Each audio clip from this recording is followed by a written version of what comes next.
নমস্কার, অগ্রগতি Anjana's kitchen and ব্লগে সকলকে জানাই স্বাগত। আজকে আমি তৈরি করে নিয়েছিলাম সাবু মাখার রেসিপি।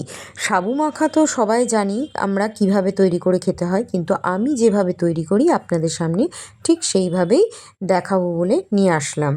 প্রথমে আমি এখানে 250 গ্রাম সাবু নিয়েছিলাম। সাবুটাকে ভালো করে জল দিয়ে 2 থেকে 3 বার ধুয়ে পরিষ্কার করে নিয়েছিলাম। এরপর সামান্য অল্প একটু জল দিয়ে আমি ভিজিয়ে রেখে দিয়েছিলাম আধ ঘন্টা মতন। এবার এই সাবু মাখার মধ্যে আমি কি কি জিনিস দেব সেগুলো এবার একটু দেখে নেওয়া যাক। প্রথমে আমি একটা তরমুজ নিয়েছিলাম। এই তরমুজটাকে কেটে দেখলাম যে খুব একটা লাল ছিল না, মাঝামাঝি ধরনের লাল রঙের ছিল তরমুজটা। যাই হোক, আমি তরমুজটাকে এইভাবে ছোট ছোট করে পিস করে কেটে নিয়েছিলাম আমি 10 থেকে 12 খানা কাজু বাদাম। এরপর আমি নিয়েছিলাম 300 গ্রাম মতন মিষ্টি দই।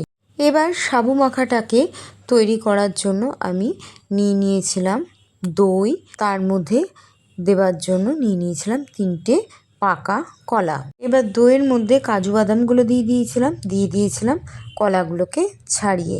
এবার পরিমাণ মতন আমি দিয়েছিলাম চিনি দিয়ে দেবার পর কলা, দই এবং কাজু বাদামটার সাথে সাবু মাখাটাকে ভালো করে হাত দিয়ে চটকে মেখে নিয়েছিলাম। আপনারা চাইলে দইয়ের পরিবর্তে কিন্তু এখানে দুধও ব্যবহার করতে পারেন।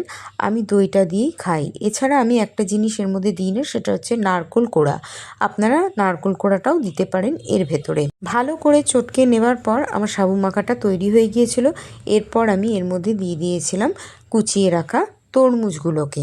পুজো আশ্রা, উপোসের দিন অথবা একাদশী বা পুজো কাটালের কোনো দিনে যদি মনে করেন এইভাবে কিন্তু আমার মতন করে সাবু মাখাটা তৈরি করে খেয়ে দেখতে পারেন।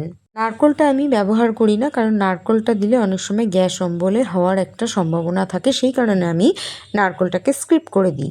আপনারা চাইলে এর মধ্যে নারকোল দিয়ে দেবেন এবং সমস্ত কিছু এইভাবে মেখে খাবেন, দেখবেন খুব ভালো লাগে এই সাবু মাখা। আর চিনির পরিবর্তে আপনারা কিন্তু আখের গুঁড়ো এখানে ব্যবহার করতে পারেন। তৈরি হয়ে গেল আমার সাবু মাখা রেসিপি।